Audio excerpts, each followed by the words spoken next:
this show. Like, it doesn't make sense. Like, nobody else cares about Christian Pulisic outside of the Americans. I know. Well, Right. big things are coming. They might make it out of their group. They bloody well should. I mean, who have they got? They've not got a very good team. The toughest team in there is Turkey, so they'll probably finish second. And even then, 8 third-place teams advanced this year. So, no, is it 8? 8. How many Yeah. groups are there? There's 48 teams. I think there's 16 groups. So half of the third place finishes advance. Yeah. So if you're not awful, you'll get through, basically. And you'll get to a round of 32. This is going to be great. I've Mbappe's got some good news. Stages. Sorry? Mbappe's going to break the World Cup record in the group stage. We shall see. I think he's only 5 goals away, because Klose has the record on 16. To be fair, he always shows up in the World Cup. That's the only bloody well thing he's good for nowadays. Yes. You have to wait every 4 years for your I know, it's so sad. Right. We'll talk about... I'm back in rugby from the 19th to the 26th. So Okay, we'll figure probably stuff out. watch a few games. Oh no! Oh, never mind. Anyway, go on with what you were saying. Yeah, so we'll cover World Cup stuff next week, because that'll be... I mean, I don't know when your next going to be available, whether it be a weekend or something like this. But either way, we'll try and get another recording in before June 11th, because that is when the first game is, which is coming around quicker than I thought it would. The first thing we'll cover is the Champions League final. So, Owen, I am a curse, is what we've established. But what was it that breaks the curse? Michael Jackson. Michael Jackson, me dancing like a lunatic all over the house, well, all over the Michael room Jackson. I'm in, to Michael Jackson specifically, apparently leads my teams to victory. Even when the curse is... Is that what you did with Spurs OKC? Yes. But you didn't do it for the Champions League final. Because I didn't think I was this much of a curse, right? Why did you want Arsenal to win? Because the league win didn't feel as bad as I thought it would. So I thought, if they win the Champions League now, it's whatever. I thought I would be really annoyed. That would be even worse. Then it gives them validation. Yeah, but United have won a league and Champions League in the same season in the last 50 years. You lot haven't. So No, but it's more just like you've had a cakewalk to the final. You've won the worst Premier League ever, and you only just did it. You almost blew it. And now your fans think that you're some super team. well, they That's didn't. what they would have. They would have acted like they were some super team. Well, they didn't win the Champions League, unfortunately. So that's not a problem for This weekend, sports won. Sports as a whole ethics. won. Ethical sports won. Yes. Because the Arsenal were defeated. set piece on FC, penalties. free throw FC, no, and free throw CB club de basketball. Manipulating the referees is over. Yeah, we'll see. I don't trust the. No, I don't it's trust not. these scandals. It's not over, but it has Right. been punished by the basketball and the football gods. They've punished them. But basically, what we've established is if Mbappe makes the final, I need to spend my entire day moonwalking to Billie Jean, specifically, and then France will win. If they make the final. Fine, I'll moonwalk the entire. I'll moonwalk the entire group, the entire knockout stages. You're unusually dedicated to this one player who hasn't actually given you much. No, I've spent far too much time on him to give up now. But Owen, how long? Owen, it took Ben Simmons. It didn't even. See, there's the Ben Simmons reference. Why this early? We're 4 minutes in. We're 4 minutes into the recording. 4 minutes. No, this one's actually legitimate. This one's actually real. So, with Simmons, did I even quit him after the Atlanta series? No, I I didn't. would hope so. No, I I would didn't. really hope so. No, it took me an extra season. Oh my gosh. It took me until... So, the year after he didn't play any basketball at all, and then the year after that, when it was clear he was just afraid of the hoop, that's when I had to quit. So, it took me an extra 2 years. No one's saying Mbappe is... And Bonaparte is actually still good. Right? So, I can't quite give him up yet. That's the thing, though. No one's saying Mbappe is like seeing ghosts like Ben Simmons was. All we're saying is he might be the second or third best player in the world. That's all we're saying. I say he's second Yeah, to Yamal. there you go. That's all that, and you're taking it It's just a disappointment. far too personally. He's meant to be better. It's because you put him on the baby goat trajectory. He could, after that World Cup, the last one, the one where they lost. It was. We're 5 minutes in. We haven't even started talking about the Champions League properly yet. He was meant to have the best career ever. He was meant to win Champions Leagues and a Euro, and then he stunk up the first Euros, and then he had a broken face in the second, and he's not won a Champions League yet because they hit the post 17 times in the last semi-final he had in Paris. And how old is he now? God, he's 27. Michael Jordan didn't win his first NBA championship till he was 28. Delusion hat back on. Let's go. Let's go. We're winning the next 3 World Cups. Anyway, Champions League final. Yes, yes. Very disappointed from Arsenal. Again, It's how you expected them to play, though, isn't it?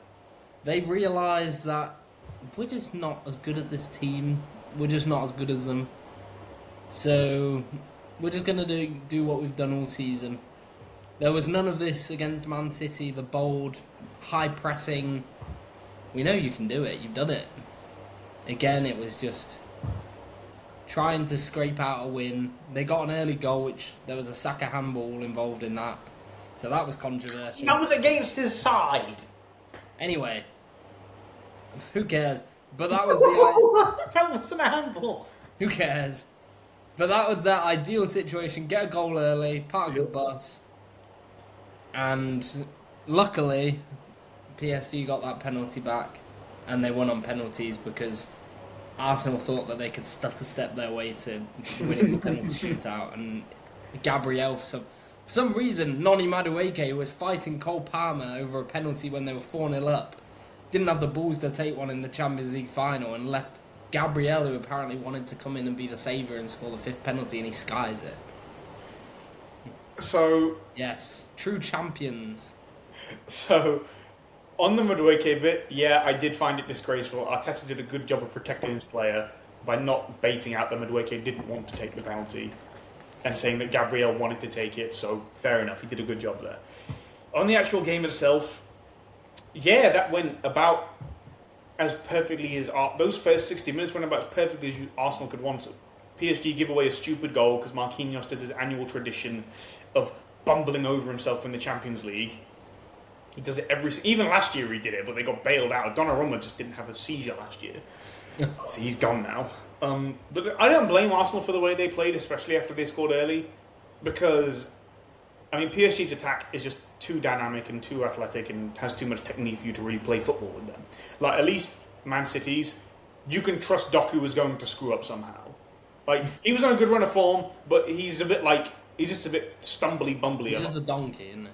Yeah, like, he seemed to have gotten better, but he's still a bit donkey sometimes. Cherky can't really run, and Semenyo's technique towards the end of the season wasn't really as clean as you'd like it to be. And Haaland, obviously, is not really a dribbler. So, with them, you're not necessarily as worried.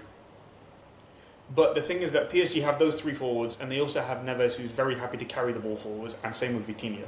So, they have a bunch of guys, so if you just decide to play football with them, like, Doué is the slowest of the front 3, and he can still move well enough, and he's really clean technically. And then they have Barcola up front, who came on, who had about 3 breakaway chances. He should have scored 2 of them. Do you remember he did the same thing in the final last year, but they were already 5-0, so it didn't matter. He still missed it. I mean, in fairness to him, he's 23 and he's never had a real consistent run of games. Like, he's not someone who starts week in, week out, because obviously they've got Kvaratskhelia. Like, he only really had 6 real months as the time where you would think, okay, he's the number 1 winger, but even then he wasn't really necessarily. But in the window between Mbappe leaving and Kvaratskhelia joining. So if they give him minutes, which they won't, I think they're going to sell him. I think he'll come to England. I think he'll go to either you guys or Arsenal. I would prefer for his development for him to go to you lot, just because Arteta makes wingers look worse. So yeah, like, they just have too many guys who can run and pass and dribble and shoot. So it's just really hard to play football with them. So I don't blame Arsenal for the way they did it. Obviously, they got fortunate with the goal. I think that was their only shot on target the entire game, which is disgraceful. It was, and they had 24% possession, I think. Yeah, that's lower than they had in the 2006 final when they had 10 Was it? men for 70 minutes. Yeah, It's disgraceful. yeah, and they scored early in that final as well. Cause Like, they had 10 men behind the ball at all times. Yep. And yes, of course, that's going to cause teams problems, but no one wants to watch it. And so, fine. Give us a boring game and still lose. It's fine when you win. You played boring in the Premier League and you won. Fine. If you give us a boring game and you lose, that just makes you even more hateable. so the other thing that Arsenal struggle with is obviously the forwards just aren't good enough. And the other thing is that I struggle with is that a lot of teams can play that way. These are very good footballers. Like, these are very good players. They're strong, they're smart, they're athletic. If you got Liverpool to play this way, when you have Virgil, obviously Konate is about to leave, but when you have Virgil, Konate, Frimpong and Kirkes, can those four play that way? Yeah, we saw it. We saw Van Dijk in 2022 when you guys were fifth that year, and you Fulham just parked the bus at home against Man City. City didn't know they were going to have a sniff. Did you guys go down the other end and score with Salah? These guys are very good players. It's very easy to play that way with good players who know how to keep the spaces small and know how to move the ball quickly in transition. The problem is that when you have players who can do more than that, which is what makes it unappealing. So, obviously, I saw a stat. So, under Klopp, Liverpool's backline, I can't remember which season it was, but it was either the Champions League or Premier League season. Their backline, Trent, Virgil, Matip and Robertson, had more goals and assists over the season than Arsenal's front line did this year. and that doesn't surprise me because I remember seeing Robertson and Trent both have like 15 assists or something like that. Yeah, Arsenal's top 4 attackers statistically, goals and assists, less than Liverpool's defence that season. Yeah, that's crazy. And so, which just says it all. I mean, obviously Trent and Robertson were playing in very advanced positions for a lot of it. I mean, but the other thing is that in the Champions League winning season, you only conceded 22 goals the entire season, which is less than Arsenal this year. Yeah. So you can play attacking, but obviously that was a slightly more conservative season than, say, the year before. But still, you were more attacking than this Arsenal team is. Yes. So, it's a you can do both. It's not, you can play an exciting style of football and still be solid at the back. PSG, I didn't think they were very good. It's hard to look good in that scenario. Like, I only thought Kvara was really impressive of their best players. Yeah. I think Dembele had a stinker, I think, outside of the penalty. It was a good penalty. I always find it sneaky impressive when someone stinks and then scores a good pen because it's like, okay, you're out of the game, fine. Doué was tidy, but I've never really seen him as a top line guy. He's a good third option, right? He's a good third best player in your front line. The midfield, they kept the ball ticking over. I didn't like the way Vitinha played outside of his long shots until like the last 20 minutes, but yeah. They did about as much as they could. Good work on Kvara to win the penalty. I thought Arsenal should have subbed off Mosquera at 60 minutes and brought on Timber. If Timber only had an hour in, as soon as you can get him in, you get him in. Yeah. And then, they lost. They didn't really pose any threat going forward, which is a sad way to go out. And then Eze, he missed his penalty, which is how he normally takes his. And then Gabriel, it's just like we said already. The thing is, as well, all you need to do is get it on target. The PSG keeper, I don't even know his name. What is it? Seferin, I think. Yeah. He wasn't, I could tell as soon as that shootout started, he wasn't saving any penalty. They say he was a penalty specialist. He did not look like one. I He was agree. frozen to the spot. I agree, but that's just that's what the reports were. Like, he filled me with no confidence watching that penalty shootout. All Madueke and Gabriel needed to do was get that ball on target and... Eze. Well, Eze and Gabriel. Sorry, yes, Eze and Gabriel. But, yeah, I mean, obviously Eze was trying to hit the corner. Gabriel, I don't know what he was doing. Like, I have no clue where that ball was going. David Raya was... Well, he did save one penalty, but he was exactly the same. He committed early every time. Yeah, but he got one, so it's okay. Yes. And that's all the keeper... All you can really ask a keeper to do is save one. But there was one where he was already shuffling to the right post, before they even kicked the ball. Who was that? I feel like that was the second. I think that was the second pen. Second or third. Right, it was one of the. They missed their third one. Nuno missed the third one. No, I don't want to look at your Mal. Trying to see who missed theirs. I think it was Doué. You know, it was either Doué or Hakimi. PSG had most of their specialist penalty takers off anyway. I know. I mean, I trusted Doué. I actually thought Arsenal were going to win it. Yeah, I thought Arsenal. No, did I? No, I didn't, because I always favour the team that goes first. So yeah, I always favour the team that goes first. But at the same time, when they missed, I thought, okay, Arsenal can get him here. Well, obviously they didn't. Yeah. Yeah. So Arsenal, disappointing. They have to make some transfers to really take them up a level, because I don't think this squad's good enough to win the league next year. If teams make the right additions, but obviously I think that they'll have to. I think they just need a forward. Take a punt on someone. Say someone who's inexpensive, who you think can take you up a level, or even just throw a bunch of money at someone. We're going to talk about some changes in the football landscape after we discuss Game 7. But yeah, we'll have to see what Arsenal get up to. So now onto the topic we really want to discuss. I'll let you go. Like I said, Sports 1, OKC and Satan have been defeated. Shaitan.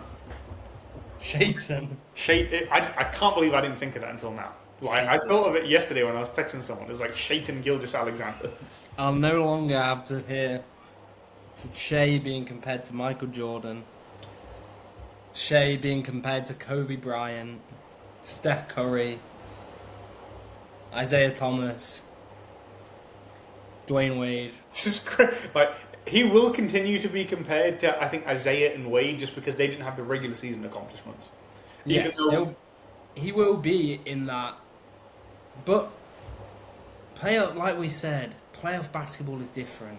It's been 3 seasons. I'm not the one who said it. I'm not the one who gave him the best player alive title for 2 weeks. That was me just being more like. Shame on you. Listen, how I do best player in the world and you do is very different. Shame on you. Mine was always a projection. Shame on you. Let me get back to the point. Playoff basketball is different, and it's been 3 straight seasons where Shea has underperformed compared to his regular season averages. Yes. He struggles in the playoffs because people are going, man, refs aren't going to give you calls like they would in the regular season. You're given less space to work with. You can't get the same separation. He doesn't have as many counters as he would because his foul baiting does bail him out a lot in the regular season. A lot. And you just don't have that. And to his credit, he played a great Game 7. He did play well. He made tough shot after tough shot. He was fantastic. He was great. But that doesn't make up for the rest of the 6 games. It was too little too late. If you'd have performed better in those other 6 games, then there wouldn't be a Game 7. There wouldn't be a Game 7. You had home advantage. You should have taken care of business. Especially Game 1 and other games. Where you were at your most healthy in Game 1 as well. Like, you had Jalen Williams, AJ Mitchell, and them boys. Like, coming off back sweeps. For me, that was the biggest game in the series when Wemby won them Game 1. Like, that was just a single-handed Fox without Herculean effort. And he said after that game, he was like, that was a game we're going to need because this is going to be a long series. He was already expecting, like, this is going to go 6 or 7 games. God's turning the ball over 20 times. Yeah. And another thing the Spurs did that was big was they limited turnovers. Like, they had less turnovers than OKC. Castle, Harper and Fox had worked out a little system where they took care of the ball, where one of them would come around the screen or free themselves to help the other out, so that there wasn't just this pressure on one ball handler, but they were sharing the load, and OKC couldn't quite figure that out. They had a couple of late steals. Hartenstein got his hands in there, but Luke Cornett with the chase down block, which was the second biggest play in the series after Wemby's pull-up free. But yes, OKC need to figure things out. because your centre, who is the only person tall enough to stand close to Wemby, is scared of him, and you can't win consistently like that. Castle isn't. None of these young Spurs are going anywhere. They're only going to get better. Forget that. How can you like? It's like how can you expect to win at all like that? Like because the Spurs and the Lakers, when they had their rivalry, and it's like okay, Shaq's unstoppable. Tim Duncan was never afraid of Shaq. Tim Duncan would play basketball the way that Tim Duncan plays basketball. Mm-hmm. Even like Garnett could never. He was never physically big enough. Obviously, he played the four, but he was never scared. Like Chet Holmgren is petrified. He took 2 shots in the entire game. 4 points. 4 points in a game 7, and you're an all-star. That's Ben Simmons level. My other thing I want to say about Shea. Right, he does deserve a little bit. He had a good game 7, but I am going to go in on him a little bit. Because when all this MVP stuff come out and he's like, I just let my game do the talking. Well, you didn't, did you? No, you didn't really stand on business there. Wemby kind of just snapped your chain. Yeah. And then the other thing is, you're the one who said, if I get 30, it's not even a good game. You set the standard for yourself. He literally said, he was like, well, yeah, 30 isn't even a good game for me because that's my average. That's below my average. It's like, well, that means that you played a terrible... You set that standard. No one else set that standard. What did he average after the... Because I think going into Game 7, he was like 22 a game or something. What did he close on, like 25? Something like that. Let me check. 25, 26 a game. Keep talking. So 35, although it was a fantastic game 7, according to his, standard of a good game, it was a good game. That's all it was. It wasn't a very good or an excellent game. It was just a good game based on his own standards. Yeah, he averaged 26. And other elite scorers, if they're playing if they're in the flow that Shea was in that game 7, they're going for like 45. Like if Luka's feeling himself and in that rhythm in a playoff game, Luka's going for 45. Luka's going for 50. I think that's probably more like a Game 6 problem, but I probably agree with you. Because there were earlier games in the series where I just thought, okay, the shots aren't falling. You are trying to go a bit hard on the ref bait and stuff. You really need to have more to the game. And the thing is, I don't even think... do you remember what my gripes with Harden were? It weren't even just that he was doing all the foul stuff. It was the fact that you don't have to do the foul stuff. Harden's first step was good enough. His core's thick enough. His legs are strong enough. Like he can do the stuff which makes someone an elite player. Shea doesn't even have that, which is what my beef with Shea was really. It's like he needs the foul stuff to be elite. Jimbo didn't need it. Shea does, because Shea doesn't have an elite first step in the same way that other all-time greats do. He's not as strong. His handle's nice, but at the same time, he needs more separation than other guys do. He's not going to shoot over someone. He's not going to shoot over the top of someone. And he's not going to, say, one of Kawhi's favorite things. Kawhi doesn't really shoot over people because his jump shot's just so flat. That Game 7 shot he had against against the Sixers, that was a weird arc for him. He doesn't normally put them over. His is just straight line drive. Shea doesn't really shoot over people, but when Kawhi was doing it, Kawhi was always very good with that little subtle off-arm little bump. But it was never extension. Shea's out he's like stiff arming him. He thinks he's Marshall and Lynch out there. Kawhi's very good at the little bump, and then he gets the little space that way. But Shea, he needs full-on offensive fouls basically to get his stuff on. He does push off. Most of the separation he creates is push offs. And I think people just need to pump the brakes and go, okay, he's won MVP twice, he's this in the regular season, he's not the same thing in the postseason. Because when it gets in his head when he realises the refs aren't giving him those calls, he's like, well, I can't be falling over like this because we've got to play defence. I've got to get back down the court. So in Game 7, he wasn't falling over because he couldn't afford to. And that throws him off his game. Because he doesn't have the same license to get away with the things that he would usually in the regular season. So, although he played an excellent game, it wasn't quite the same as it would have been if it was regular season Shea, because you don't have the refs helping you out, giving you calls. Yeah. Whereas the Spurs found a way to get it done in spite of calls Well, going their way. obviously, there's. We'll go into some of the.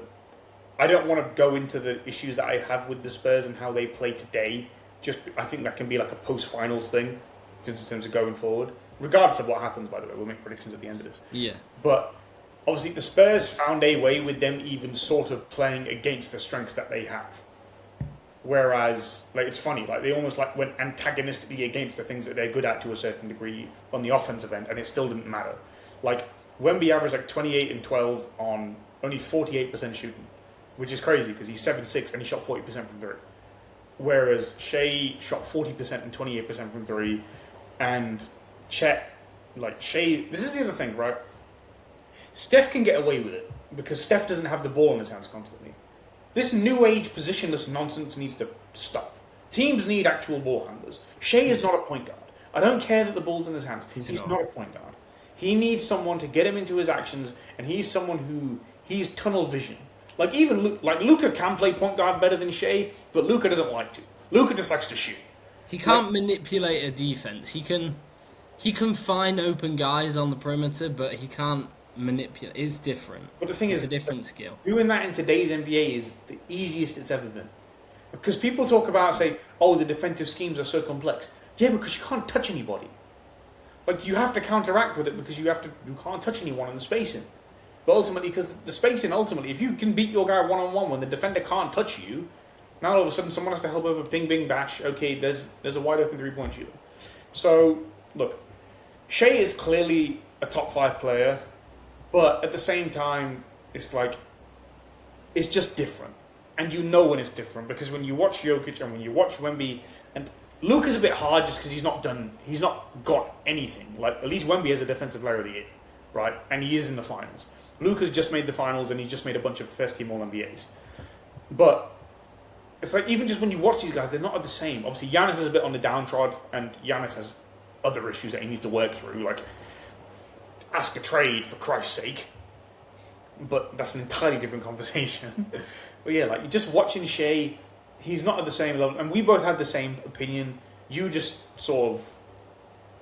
had this criteria, and you're like, I have to stick to it. Or I'm just like, the guy's just not as good. Watch the games. So no, my thing is, you need to go. Oh, anyway, I'm not even going into. No. I know. I'm not even trying to rage bait you here. It's just that you have your criteria and you were sticking to it, which yes. I thought you would too. Even though I was projecting, no, Wemby is better than him and he's going to beat him, but you have to partly see just it before I trying to can wind say you it. up. Like, I just wanted to wind you up to a degree as well, but because you obviously like Wemby more than I do. But even after game one, like regardless of what the series, like the eventuality of the series, after game one, I said, yeah, he's taken it. He's the best in the world. Yeah, thank God for that. I felt like you were going senile for those 2 weeks. So, yeah, he is, like, Shea, he's a really good player. The Thunder are really well set up. And you have to trade Chet. I don't care. You have to. You have to trade him. You know they're not going to. Are they not? No, they're not going to trade Chet. Is that bet you. I will bet you any money Chet is still in this Thunder next season. I mean, I'm not going to take that wager because, you know, I've still got wedding gifts to pay for Christ's sake. So, but yeah, I'm not. It wouldn't shock me if they did keep him, just because I don't think any team's ever been that ruthless to really get rid of someone who's really heavily contributed to a championship outside of the Warriors, because when they got rid of Harrison Barnes, and Barbosa, and Andrew Bogut, and all these guys to make the space for Kevin Durant, but even then, that wasn't in a trade. That was, I think they had some signing trades, and some of these guys were expiring deals, so that's what opened up the contract for Durant. Whereas this, you'd have to actively trade Chet for Giannis, which I'm assuming that's where both our minds went. It's Giannis and AD. Those are the only two guys. Giannis, yeah. Yeah, I think AD's going to be on the move as well. I think AD's actually probably the more likely one to end up in Oklahoma City. Like, but then again, they're both aging. They both have injury issues. That's why I don't think the Thunder will do either of it. I was going to say, you also don't like. It doesn't fit your timeline. Trading for Giannis is one thing because he, outside of like a couple of years, he's proven that he can play 70 games in a year. And if you can manage his minutes and he doesn't have the full load, then you can trust him that will be available in the playoffs. AD, he'll fall over going up the stairs. Like, you can't trust the guy. And I like it. Sam Presti is the best GM in the league. There is no way in hell he is trading Chet Holmgren, who is already an NBA champion, for Giannis or AD, who are both on the wrong side of 30, and they're both frail. I think that seeing this series losing in the manner that they did, because the games that they lost outside, like game 1, there was no way they were supposed to really lose that game. You're coming off a week's rest, and the Spurs are just pretty bad, if we're honest. Like, they're turning the ball over a ton, giving up things. Guys didn't really shoot that well. That was the reason why you thought this could be like a 5-game series after we did game 1. Oh, the Spurs role players didn't start playing until game 6. Exactly. So, our entire thinking there is, okay, it was game 7 and the Spurs role players weren't even really that good. So, this guy's scared of it. Wemby's going to be here for the next 10 years, let's call it, at least. But the thing is, you look around the league right now, there's no answer for Wemby that fits OKC's timeline. So their best bet, run it back. You've got a couple of draft picks this year. Can you trade up to take a Kambuza or one of those top 3 or 4 picks? Can you add another young star with superstar potential who fits your timeline and keep building through the draft? Maybe trade Jalen Williams. Maybe use him to free up some cap space and get another piece in. So Because you've already got AJ Mitchell who can kind of step up as more of a creator. So Shea's 27. So if we apply normal NBA star timelines to him, so forget Durant, forget Steph, forget LeBron, let's just give him the Kawhi, Westbrook, Harden timeline. He has 8 years. Wemby's going to be here for all of those 8 years. Yeah. And, okay, his conditioning may not get better as he gets bigger and larger, but he's going to figure out that, okay, let's stop being stupid. I should be inside more. Chet Holmgren's petrified of him. Isaiah Hartenstein is shockingly one of the last big-bodied bigs in the league who actually starts and plays big minutes. Hartenstein did a good job on Wemby. Yeah, because he's big and he's got those same traits that we mentioned a few weeks ago that can give Wemby some bother. Just because he's big, he's thick, he's long. Like those types of guys with girth and tonnage. That was deliberate. Those types of guys can give Wemby some trouble. Just because Wemby's so thin. Like, it's not because Wemby weighs so much less than them. He's just a bit thin and his centre of gravity is so much higher. So I think that this is why I was saying the year you have to beat them for the Thunder is this year. Because that's the first time Wemby's going to come up against that kind of... Okay, no, let me ask it to you this way. Let's just say, forget the Celtics, Wemby, you're part of the Spurs for 2 seconds. Yeah. What do you least want OKC to do?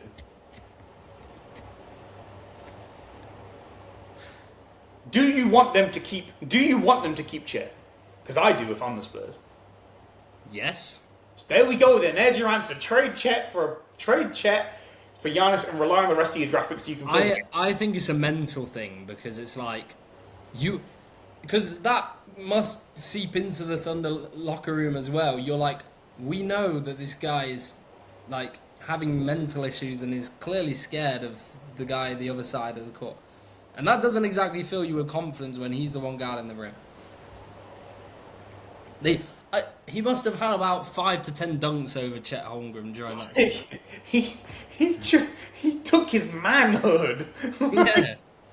Like, the last one in Game 7, it wasn't even, like, the ball went higher than his hand, and he just swallowed him. Like, he just exploded all over him.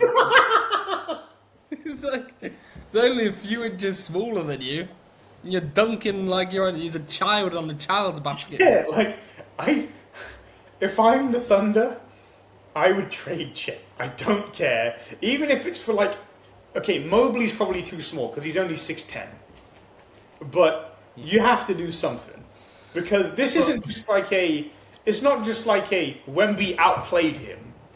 It is so like when LeBron outplayed Steph, because that's the example that some people have used. Like when LeBron outplayed Steph, it wasn't he took his heart and soul. It was that he just said, "I'm much better than you." That's all it really was. It's a different thing.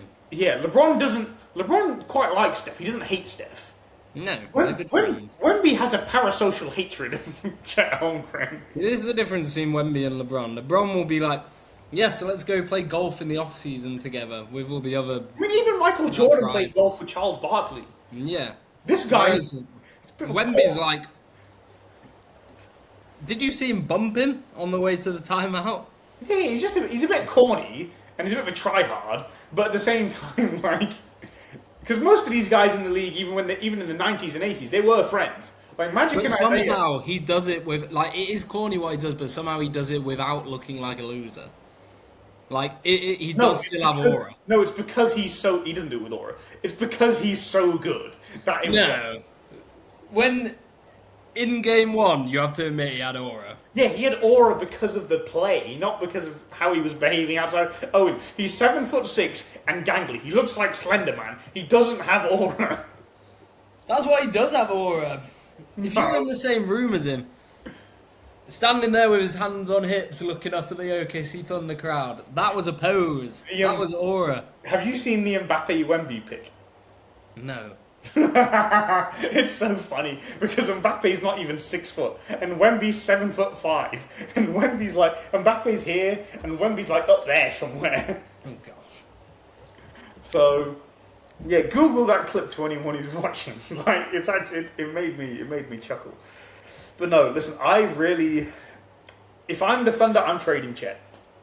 Because there is no amount of, soul-searching or spiritual thing that you can do. You have to trade... Even if it's just you trade him for AD and you eat the loss in the regular season. It would be fun. That could destroy his career. Like, imagine if he ends up on, like, the Milwaukee Bucks. And then every time Wemby sees him, for the rest of his career, he just reminds him that I got your ass traded.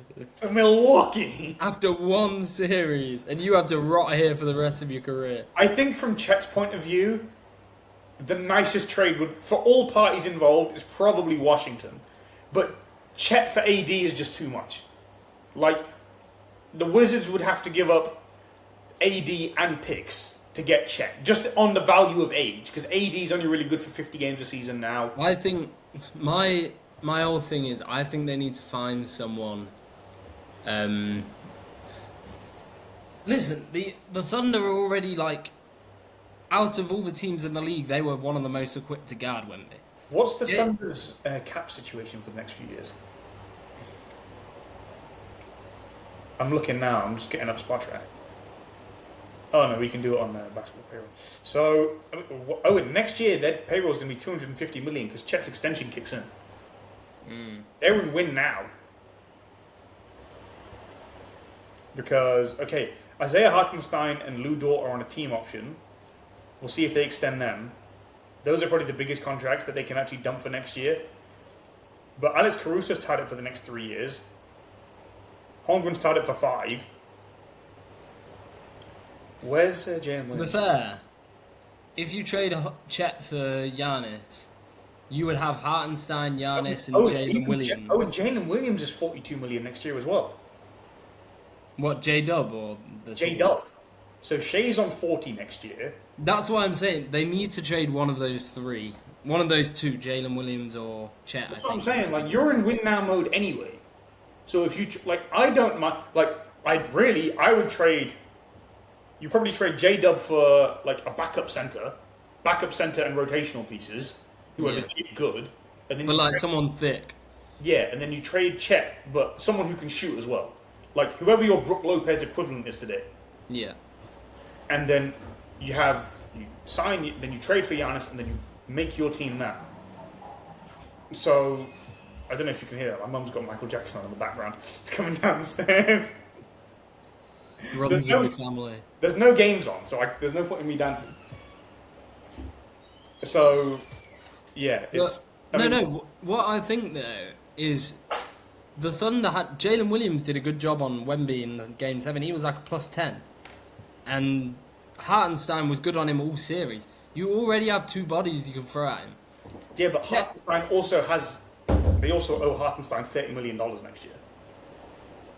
Yeah, so it's going to be complicated trying to do the math on all of it.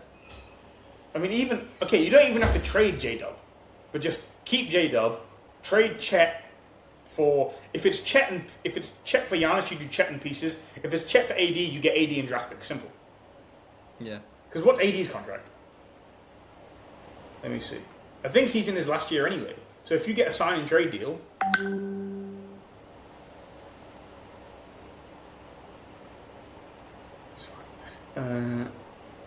Just to work it. Yeah, so next year's AD's got a 60 million contract. Oh god, maybe you don't want to do that actually.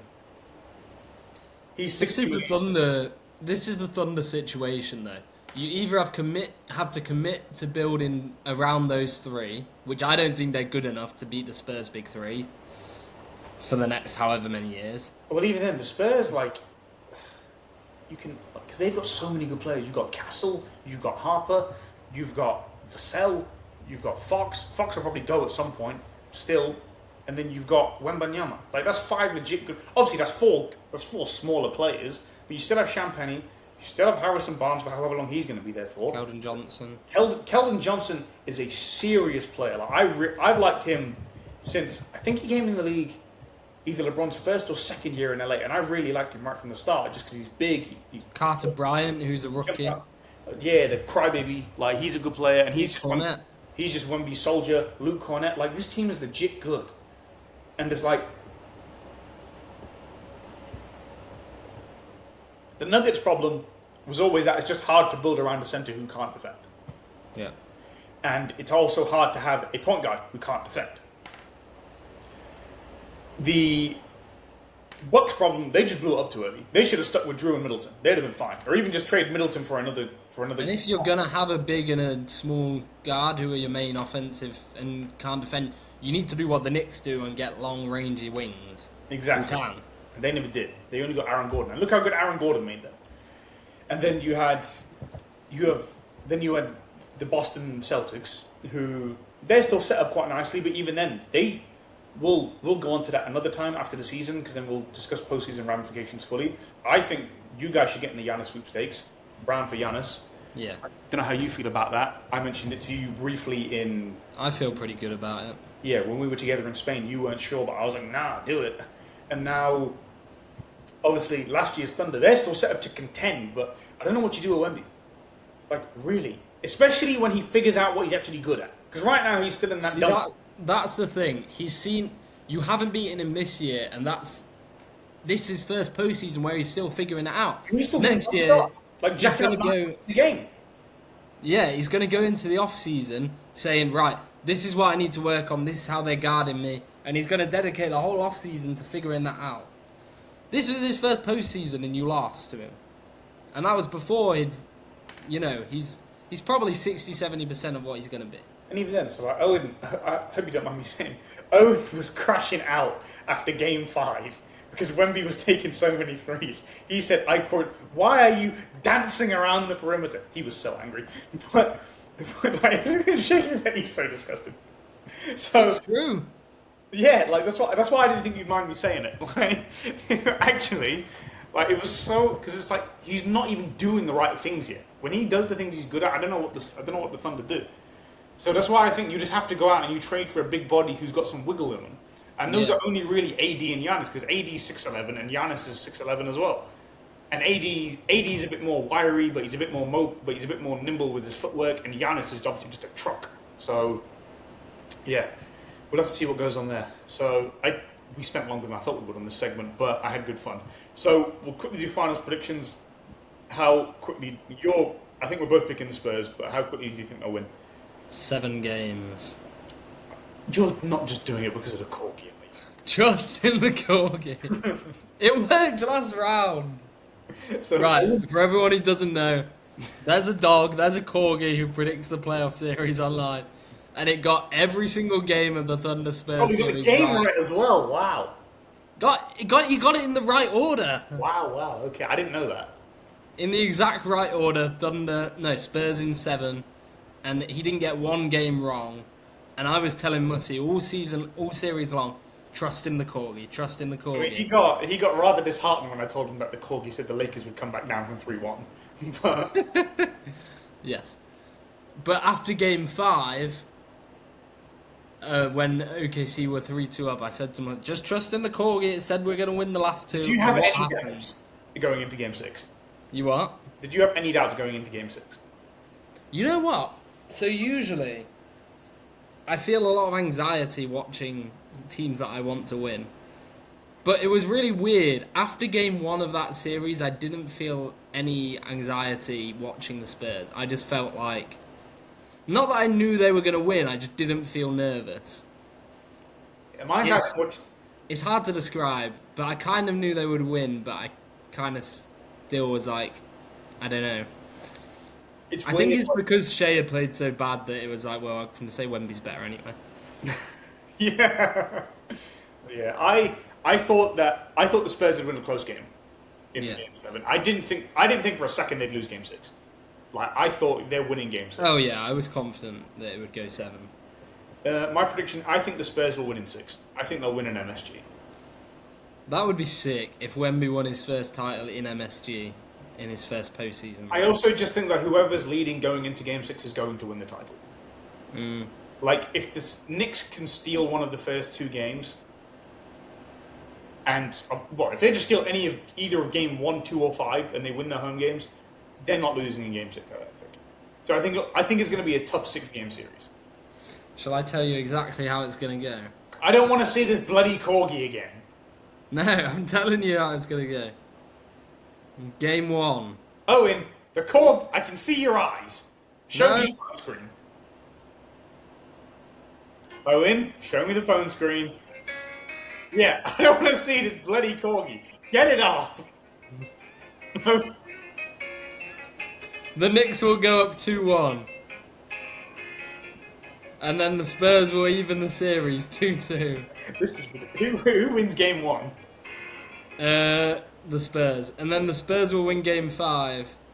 And then the Knicks will win Game 6. Spurs will win in 7. This is unbelievable. It's a dog. It was right last time, and I've just got a feeling. I'm coming home back to rugby on the 19th, which is the day of the NBA Finals. Is that Game 7? That's Game 7, so I'll be staying up and watching that, and it will go 7. No, I think it'll be done in 6 either way. Although it would be cool if Wemby won in the MSG. Yeah. That would be Right. We'll move on. Do you see? Actually, no, we won't. We'll spend like 5 minutes. Do you see any route to the Knicks to win? Because obviously you see it going 7. How do you think they go after this? I think Cat has to be there. The problem is, I think we've got to be realistic. The Knicks are playing excellent basketball. They are. They have played the Philadelphia 76ers without Embiid. Embiid was rolling around on the floor. You thought they would win that, and I said to you, I know. He was rolling around on the floor in Game 7 against the Celtics, and he barely had enough gas to finish that game. There is no chance in hell they're beating the Knicks. They played the Hawks, who after Game 3 just crumbled, and they played the 4th seed Cavs, who had 2 guards who can't guard. This is the first time Jalen Brunson is going to be playing a team with guards who can actually put a body on him, who are actually big enough to deal with him. Like, who was he playing against Atlanta? CJ McCollum. And, well, I guess he had Dyson Daniels. Philly, he had Maxey, who can't... Maxey, Edgecombe. Really, Edgecombe, and then... But Edgecombe's too small to deal with him. Yeah, and then the last series, it was... What's his face? James Harden, Donovan Mitchell, and Dean Wade. Yeah, like... Do you really think that he went at James Harden every time? Yeah, exactly. You can't do that with the Spurs in the same way.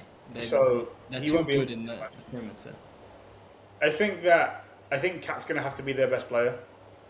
Cat's going to have to do what he's been doing, where he comes out to the top of the key and is more of a playmaker, because you're trying to drag Wemby out and you want to find Cutter's backdoor. Defensively, they can't play Cat on Wemby because he will eat him alive. because he can't defend. He's too nimble. But Cat's a bit thick, so he can put a bit of body on him.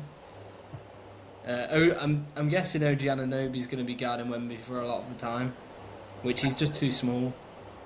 Mitchell Robinson, when he comes on, can also put body on him. But even then, he just screws up the offense because he can't shoot.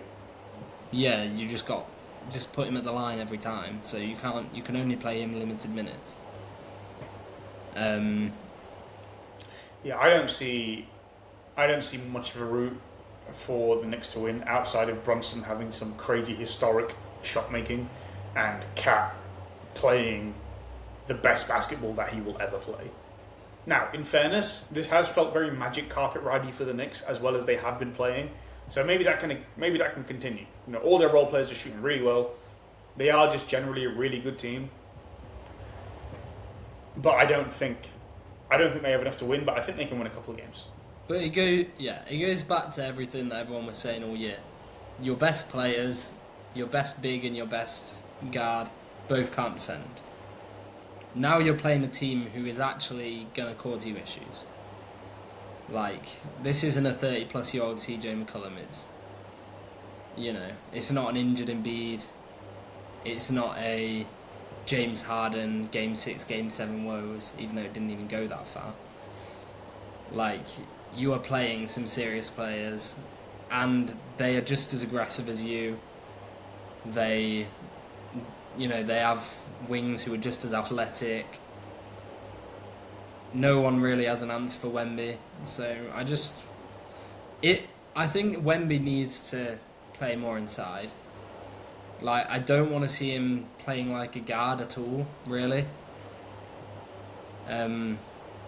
Just use him properly, please. Because the guard stuff I actually think could work a bit better this series. Because Cat won't be able to... Like, I don't think Wemby's handle is sharp enough to be able to take it every single play. But if you have him against Cat, I think you can give Cat some trouble that way in ways that he wouldn't be able to do if he was defending... If Cat is defending him on the inside, you know? Yeah, that's fair.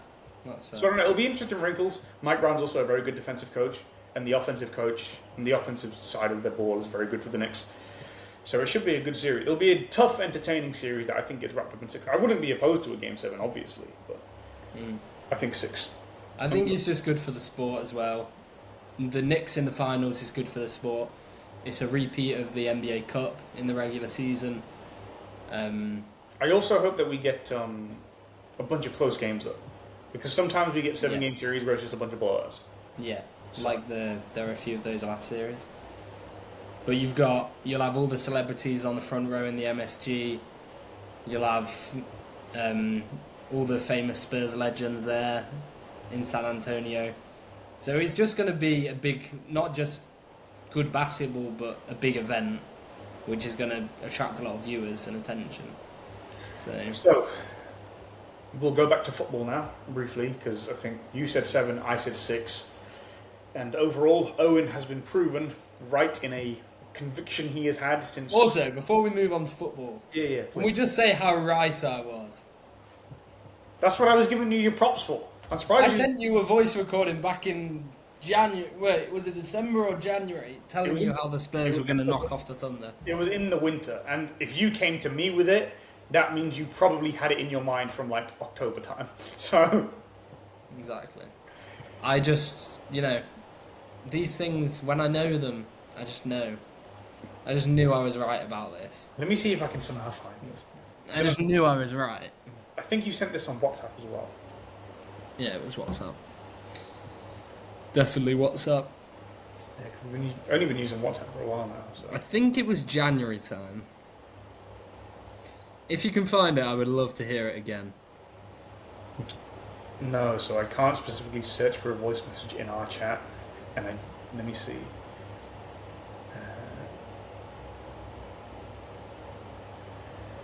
No, I can't. I'd have to scroll all the way up.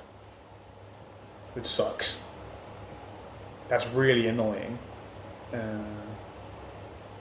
Okay, look, I'll try and find it. And then we'll play it on one of the next episodes. Okay. Wait, have I? Oh, I found it. It's 2 minutes long. We'll play it. We'll play it after the finals. No, play it now. Owen, we're already at. Owen, we've been spending 40 minutes on basketball. You found it. You found it. Come on. I did find it. Okay. He sent this January 8th.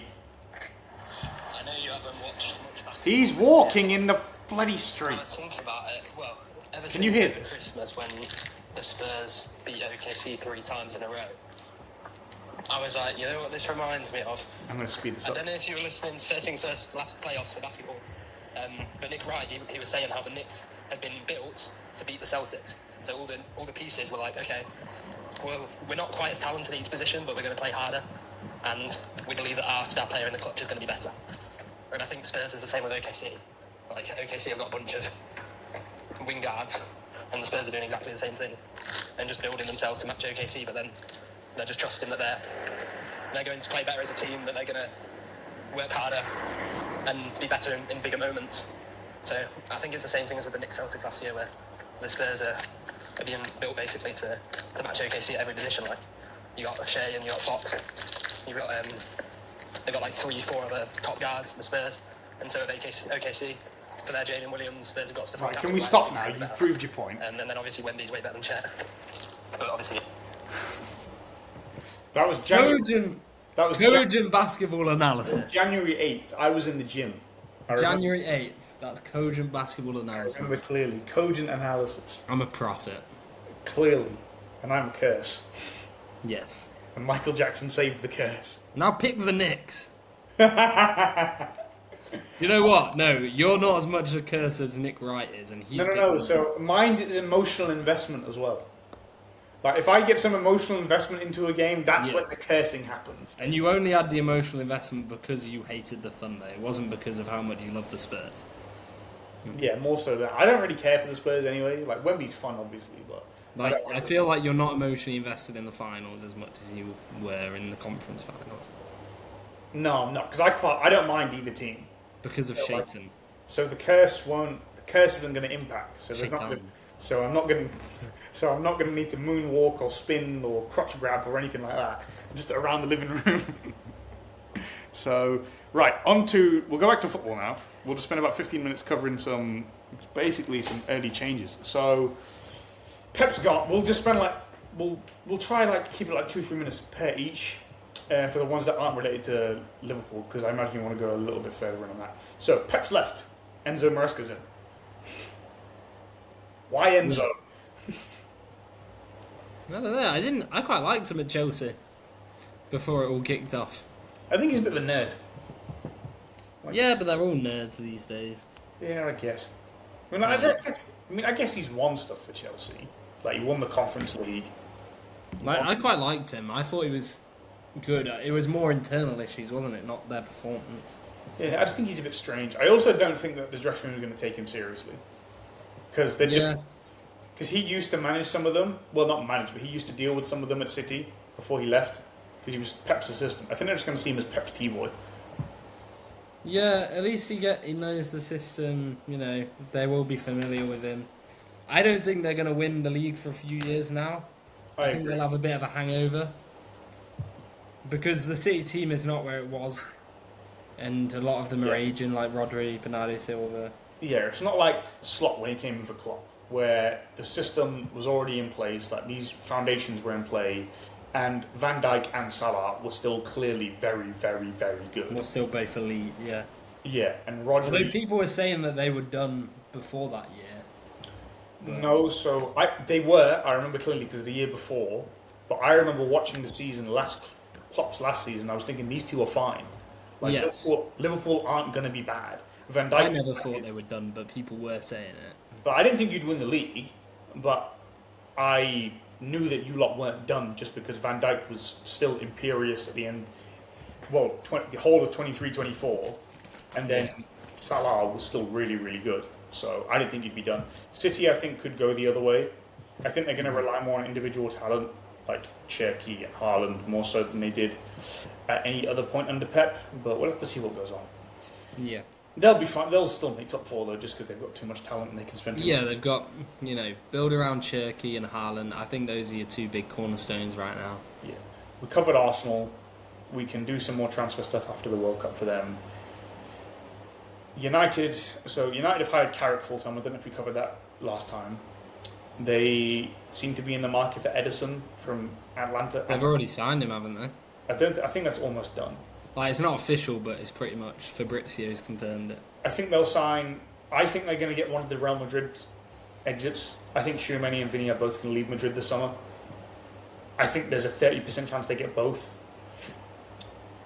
I think they'll get at least one of them though. I think Vinny's more likely. So I think they'll get some players in. And then hopefully they can fill out the rest of the side as well. And then Chelsea, they're just a mess. They've got Alonso, surprising, but he just needs a job. I'm so annoyed. Why did Liverpool not decide they were going to sack Slot 2 weeks before? They didn't. You didn't want Alonso. That's rubbish. You made your mind up months ago clearly that you didn't want Alonso. That's why you didn't sack Slot. No. See, I think something went on behind the scenes. Nah, so I read something, and it was from this weird insider, and he said in like April, he said Slot's leaving, but they don't want to make it a big show and dance. They just want him to leave. That's why they didn't outright say. That's why they didn't say sacked or removed. They just said parted ways. So, and that's why you managed to do the Iriola deal so quickly. I think that deal was already in motion. Right. And that Alonso, because Alonso wants to be a manager. Alonso wants to be in charge of everything. And you guys didn't rate Jurgen Klopp enough to give everything, which is why Michael Edwards and them left in the first place. Mm-hmm. So yeah, we'll have to see what goes on there. But Chelsea's just a mess, and their players just aren't very good either. So I don't know what they're going to do.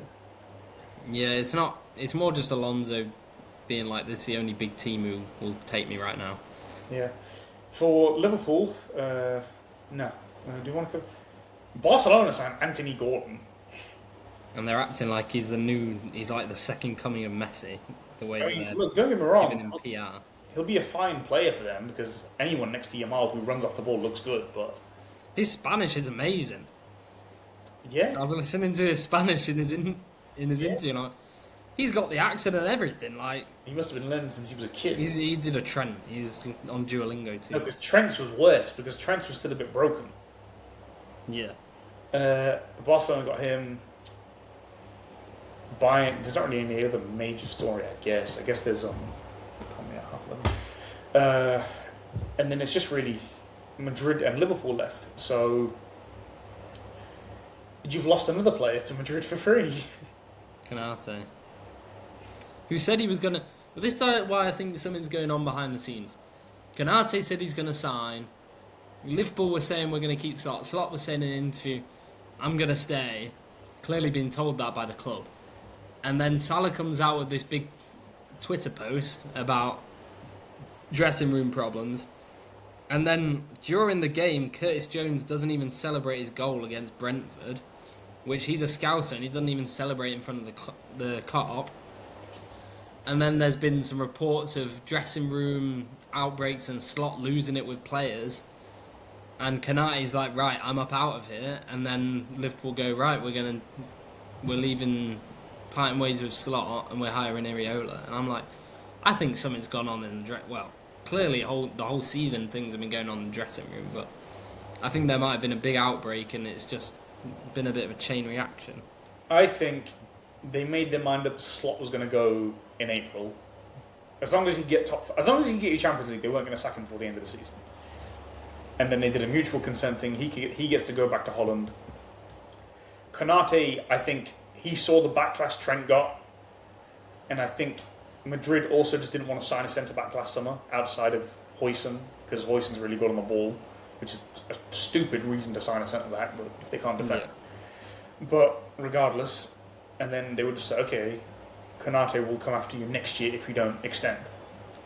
Obviously, he says, okay, I'll think about it. They have the negotiations, nothing really fits him. He wants a new place. Madrid are like, okay, we'll take you, we'll pay you X, Y, and Z. We'll give you a 4-year deal or whatever, so that's done. And then Salah's gone, obviously, as well. How do you feel about Iriola? Listen, I'm just glad Slot's gone. People are saying, yeah, Iriola's never done it at this level before, which is true. So he hasn't earned his stripes in that respect, but I'm kind of just like, we didn't win. I had to wait the first however many years of my life before we won anything anyway. So Slot gave us one title, cool. I just don't want to watch your football anymore. I don't. Iraola also just seems like a bit of a nerd. He probably is, yes. So I don't know how that's like. You lot sort of need a man.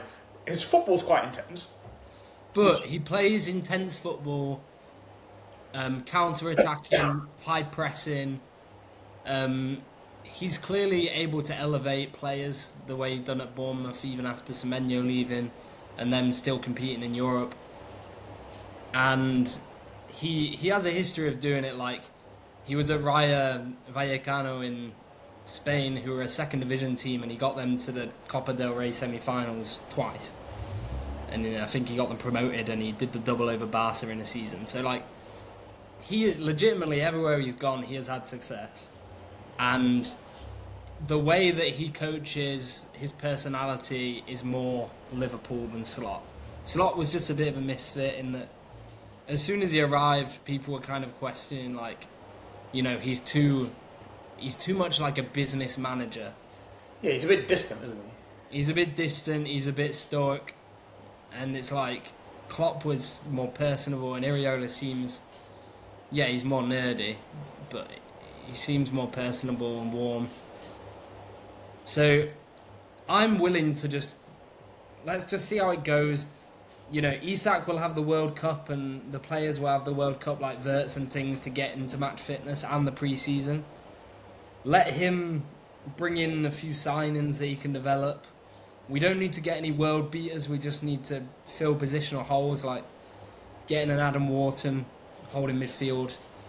Let's get a couple of new forwards, especially wide ones.